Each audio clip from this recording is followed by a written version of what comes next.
Ukraine নয়, গাজা নয়, এই যুদ্ধ হচ্ছে সুদানে। এটি বিশ্বের সবচেয়ে ভুলে যাওয়া মানবিক বিপর্যয়। ১.৫ লক্ষাধিক মানুষ নিহত, কোটি মানুষ বাস্তুচ্যুত। সুদান এখন এক নীরব গণহত্যার শিকার। শুরুটা ২০২৩ সালের এপ্রিল মাসে। ক্ষমতার ভাগাভাগি নিয়ে শুরু হয় ভয়াবহ সংঘাত। একপাশে আছে দেশের সামরিক বাহিনী বা এসএএফ, যার নেতা general Abdel Fattah al Burhan, ইনি সুদানের কার্যত শাসক। অন্য পাশে আছে আধা সামরিক বাহিনী আরএসএফ, যার প্রধান হল মোহাম্মদ হামদান দাগালো, যাকে সবাই হেমেদতি নামে চেনে। মূল কারণ একটাই, ক্ষমতা। সামরিক বাহিনী চেয়েছিল হেমেদতির বিপুল ক্ষমতাশালী আরএসএফ যেন তাদের সাথে মিশে যায়, কিন্তু হেমেদতি ক্ষমতা ছাড়তে রাজি হননি। সেই থেকেই শুরু হয় এই রক্তপাত। এই যুদ্ধ সবচেয়ে মারাত্মক রূপ নিয়েছে ঐতিহাসিক দারফুর অঞ্চলে। অনেকেই কুখ্যাত জাঞ্জাবিদ মিলিশিয়ার নতুন রূপ বলে মনে করে। তারা এখানে জাতিগত নির্মূল চালাচ্ছে। বিশেষ করে মাসালিদ গোষ্ঠীর হাজার হাজার মানুষকে বেছে বেছে হত্যা করা হচ্ছে।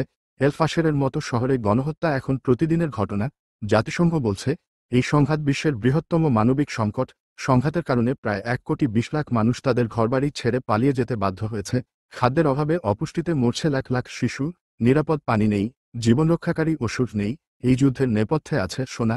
আরএসএফ নেতা হেমেদতি সুদানের সোনার খনিগুলো নিয়ন্ত্রণ করেন। আর অভিযোগ আছে সংযুক্ত আরব আমিরাত বা ইউএই সেই সোনার লোভে আরএসএফ অস্ত্র এবং অর্থ দিয়ে সহায়তা করছে। দুই সামরিক নেতার লোভ আর আন্তর্জাতিক শক্তির স্বার্থে একটি পুরো দেশ ধ্বংসের পথে। তারা কেউ ক্ষমতা ছাড়তে রাজি নন,